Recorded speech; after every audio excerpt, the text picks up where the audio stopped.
आपसे एक सवाल है। अगर मैं कहूं कि हमारी बिलोवेड बिरयानी असल में हिंदुस्तान की डिश है ही नहीं। कहते तो ये भी हैं कि ये बिरयानी मुगल दरबार से आया था, ये उनका कंफर्ट फूड था। अब मुगलों की कहानी में ऐशो आराम, अच्छा खाना, कभी सोने और हीरो से जड़ा मयूर सिंहासन और कभी दरबारों में परोसी जाने वाली बिरयानी। आराम और शान दोनों साथ चलते थे। आज भी हमारे लिए आराम जरूरी है, बस उसका रूप बदल गया है। अब ना सोने का तख्त है, ना रेशमी गद्दे। मेरा आराम आता है मेरे फ्रीडो एरो मेश एर्गोनोमिक चेयर और नेक पिलो से। इसकी ब्रीदेबल मेश मुझे ठंडा रखती है, पोस्चर सपोर्ट मुझे घंटों रिकॉर्डिंग में स्टडी रखती है। तो चलिए इसी आराम और कंफर्ट फूड की परंपरा को आगे बढ़ाते हुए आज की कहानी सुनते हैं, बिरयानी के इतिहास की। हाँ जी, बिल्कुल। जो खाना आज शादियों की जान है, हर सेलिब्रेशन का सुपरस्टार है, उसका जन्म हुआ था पर्शिया में। सोचिए जरा, एक गर्मा गर्म हांडी खुली और उसमें से निकल रही है मसालों की खुशबू, दम में पका गोश्त, सैफरन वाले चावल। आज हम इसे बिरयानी कहते हैं, लेकिन पर्शियन लोग इसे कहते थे बिरयान।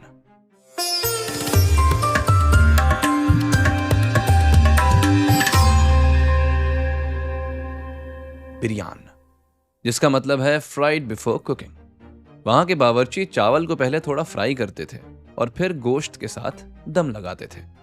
और जब यह पर्शियन स्टाइल हिंदुस्तान आया तो यहाँ के खानसामा हैरान हो गए, क्योंकि हमारे पास पहले से पुलाव था, खिचड़ी थी, लेकिन पर्शियन टेक्निक ने हिंदुस्तानी मसालों के साथ मिलकर एक नया जादू रचा। हिस्टोरिकल रिकॉर्ड्स भी इसकी गवाही देते हैं।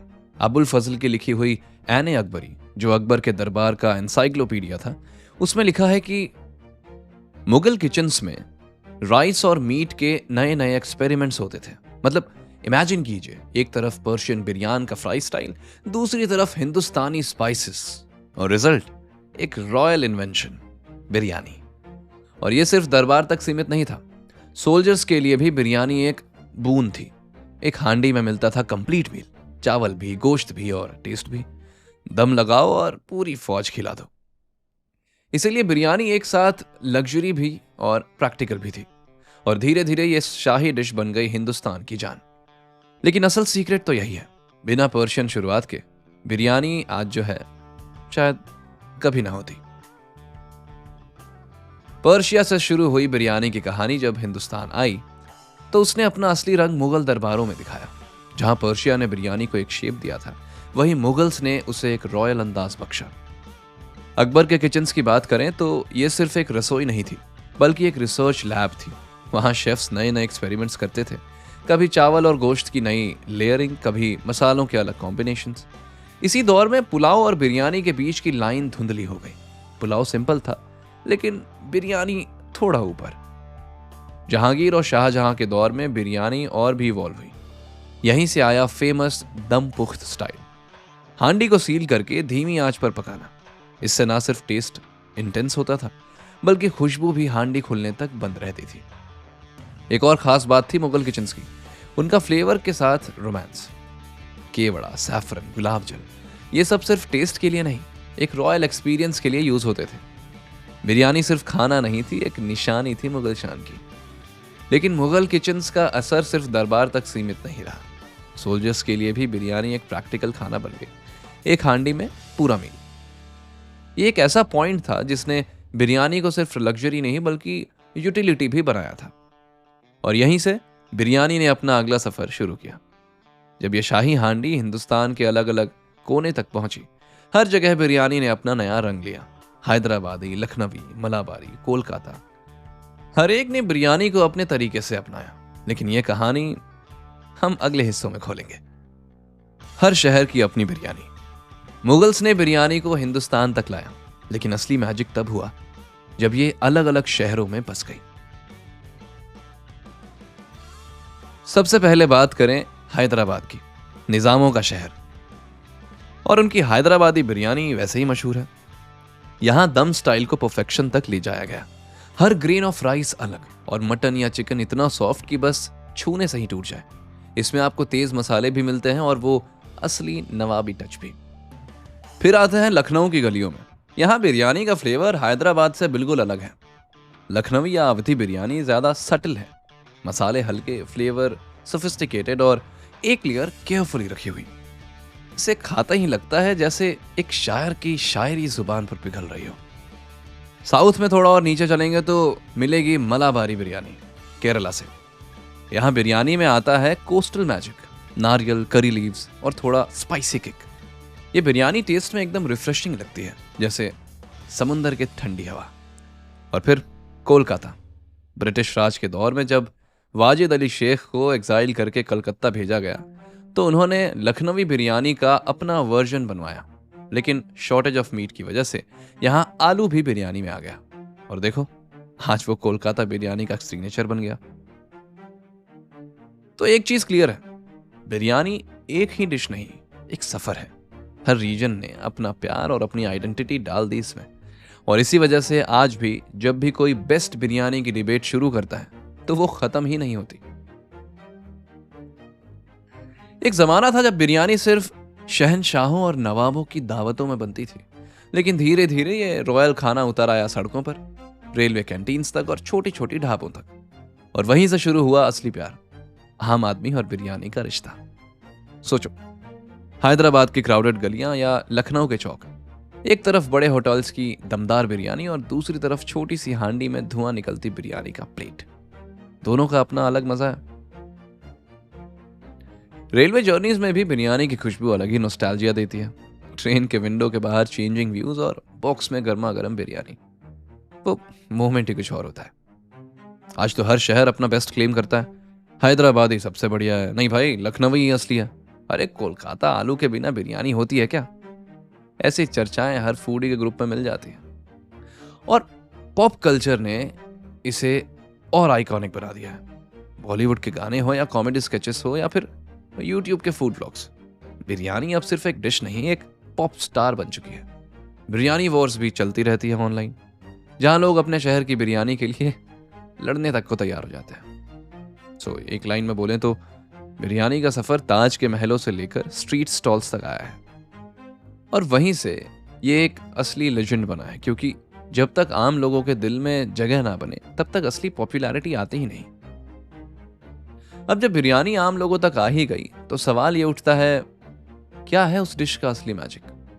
सिर्फ चावल और गोश्त तो हर जगह मिलता है, पर बिरयानी बन जाए तो दिल जीत लेती है। इसका जवाब छुपा है उसके राजों में। सबसे पहला राज, मसाले, जाफरान का रंग और खुशबू, केवड़ा का एक हल्का सा झोंक, इलायची और लौंग की गर्मी, ये सब मिलकर वो नशा बनाते हैं जो सिर्फ बिरयानी में ही मिलता है। कहते हैं कि असली बिरयानी वो है जो खुशबू से पहले आंखों और फिर दिल को जीत ले। फिर आता है एक दम पुख्त, एक सील्ड हांडी, धीमी आंच और अंदर एक दुनिया। हर चावल का दाना गोश्त और मसालों की खुशबू सोख कर अपना कैरेक्टर बनाता है, और जब हांडी खुलती है तो लगता है जैसे खुशबू का एक तूफान निकलकर सबको अपना दीवाना बना रहा हो। और राइस, हाँ, बासमती राइस, उसके लंबे दाने और फ्रेग्रेंस बिना बिरयानी का इमेजिन करना मुश्किल है। इसलिए तो मुगल किचन से लेकर आज के 5 स्टार होटल्स तक बासमती ही बिरयानी का क्राउन बना रहा। दुबई के 5 स्टार बूफे से लेकर लंदन के इंडियन रेस्टोरेंट्स तक आपको बिरयानी का नाम गोल्डन लेटर्स में लिखा मिलेगा। न्यूयॉर्क के फूड ट्रक्स में भी बिरयानी सर्व होती है, और गल्फ कंट्रीज तो लिटरली बिरयानी कैपिटल बन चुकी हैं। यहां हर दूसरे कॉर्नर पर एक हैदराबादी बिरयानी हाउस मिल जाता है। और सबसे इंटरेस्टिंग बात, जैसे जैसे ये ग्लोबल हुई, नए नए फ्यूजन वर्जन्स भी निकले। पनीर बिरयानी, सोया बिरयानी, वेज बिरयानी तो चलो ठीक है, लेकिन चॉकलेट बिरयानी, पास्ता बिरयानी और सुशी बिरयानी तक बना दी गई। अब ये अलग बात है कि कुछ लोग ये सुनकर अपना सर पकड़ लें। इंडिया में स्विगी और जोमैटो की रिपोर्ट्स के मुताबिक बिरयानी हर साल सबसे ज्यादा ऑर्डर की जाने वाली डिश है। हर फेस्टिवल, हर पार्टी, हर सेलिब्रेशन में एक प्लेट बिरयानी होना मैंडेटरी जैसा लगता है। और जो सबसे खूबसूरत बात है, बिरयानी सिर्फ एक खाना नहीं, एक इमोशन बन गई है। दोस्तों के साथ रात 12 बजे का प्लान हो, या घर पे शादी की दावत, या फिर हॉस्टल की हंगर पैंग्स, बिरयानी हर मूड, हर सेटिंग को परफेक्ट बना देती है। बिरयानी की एक अन्य कहानी यह भी है कि मध्य एशिया के खानाबदोश लोग ज्यादातर चावल, मांस और डेयरी उत्पादों पर ही निर्भर थे। ऐसे में स्थानीय मसालों के साथ तैयार किए जाने वाले इस स्वादिष्ट व्यंजन की उत्पत्ति हुई। इस प्रकार व्यापारी अथवा यात्री सिल्क रोड से गुजरे तो इस लजीज भोजन को अपने साथ भारतीय महाद्वीप में ले आए। वहीं बिरयानी रेस्टोरेंट नामक एक फेमस आउटलेट के मालिक विश्वनाथ शिनॉय के मुताबिक उत्तर भारत में बिरयानी मुगलों के द्वारा ज्यादा प्रख्यात हुई, जबकि दक्षिण भारत के कालीकट में बिरयानी अरब व्यापारियों द्वारा लाई गई थी। बिरयानी का मुगल इतिहास। बिरयानी का मुगल इतिहास से जुड़ा एक किस्सा यह है कि बादशाह शाहजहां की प्रिय पत्नी मुमताज महल एक दिन मुगल सेना की छावनी में पहुंची तो उन्हें ज्यादातर मुगल सैनिक कमजोर दिखाई दे रहे थे। ऐसे में मुमताज महल ने शाही बावर्ची को आदेश दिया कि सैनिकों को एक ऐसा आहार दिया जाए जो पौष्टिक हो। मुमताज महल ने चावल और मांस के सम्मिश्रण से बना एक स्वादिष्ट व्यंजन तैयार करने को कहा जिससे सैनिकों को भरपूर पोषण मिल सके। इसके बाद मुगल रसोइयों ने केसर, मीट, घी, चावल और सुगंधित मसालों को मिलाकर एक लजीज व्यंजन तैयार किया जिसे बिरयानी के नाम से जाना जाता है। हालांकि कुछ भोजन इतिहासकार ये भी तर्क देते हैं कि मुगल बादशाह बाबर के भारत आगमन से पूर्व ही बिरयानी एक व्यंजन के रूप में लोकप्रिय हो चुकी थी। प्रख्यात मुगल कृति ऐन अकबरी के लेखक अबुल फजल के मुताबिक बिरयानी शब्द भारत में पहले से ही प्रचलित था, क्योंकि उसे पुलाव और बिरयानी में कोई विशेष अंतर नहीं नजर आता है। बिरयानी का अवध से भी एक खास कनेक्शन है, नवाब आसफउद्दौला से जुड़ी हुई। अवध के तीसरे नवाब शुजाउद्दौल के बाद नवाब बने असफउद्दौला को लखनऊ का मुख्य वास्तुशिल्पी कहा जाता है। हमामबाड़ा से लेकर कैसरबाड़ा इलाका नवाब असफउद्दौला की ही देन है। साल 1784 में एक भयंकर अकाल पड़ा।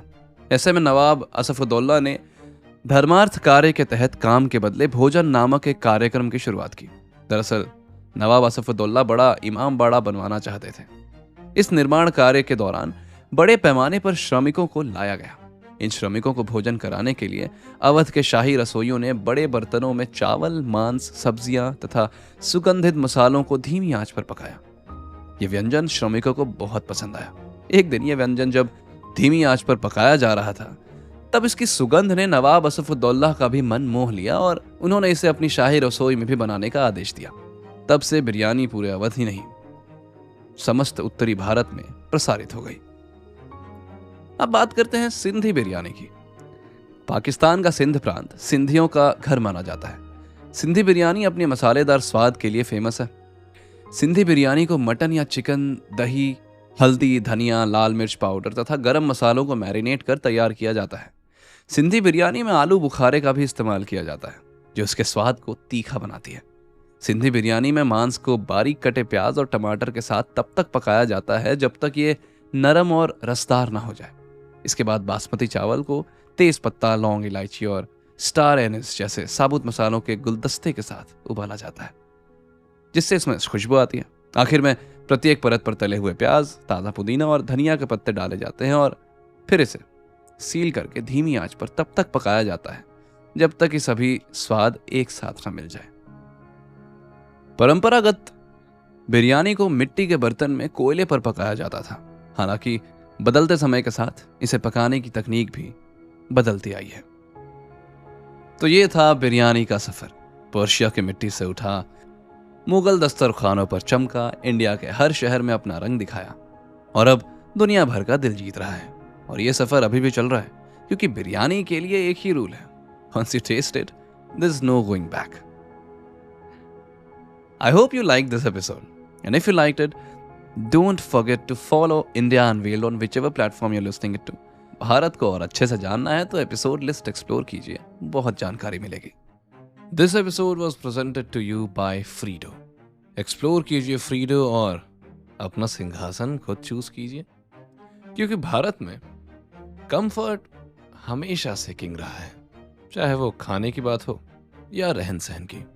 फ्रीडो देता है आपको लग्जरी कंफर्ट, बिल्कुल किसी राजशाही तौर तरीके जैसा। डिस्क्रिप्शन में लिंक है, चेक कीजिए और आप भी अपना सिंहासन मंगाइए। तो मैं मिलता हूं आपसे अगले एपिसोड में, तब तक take good care of your health. This is Rakesh signing off from India Unveiled.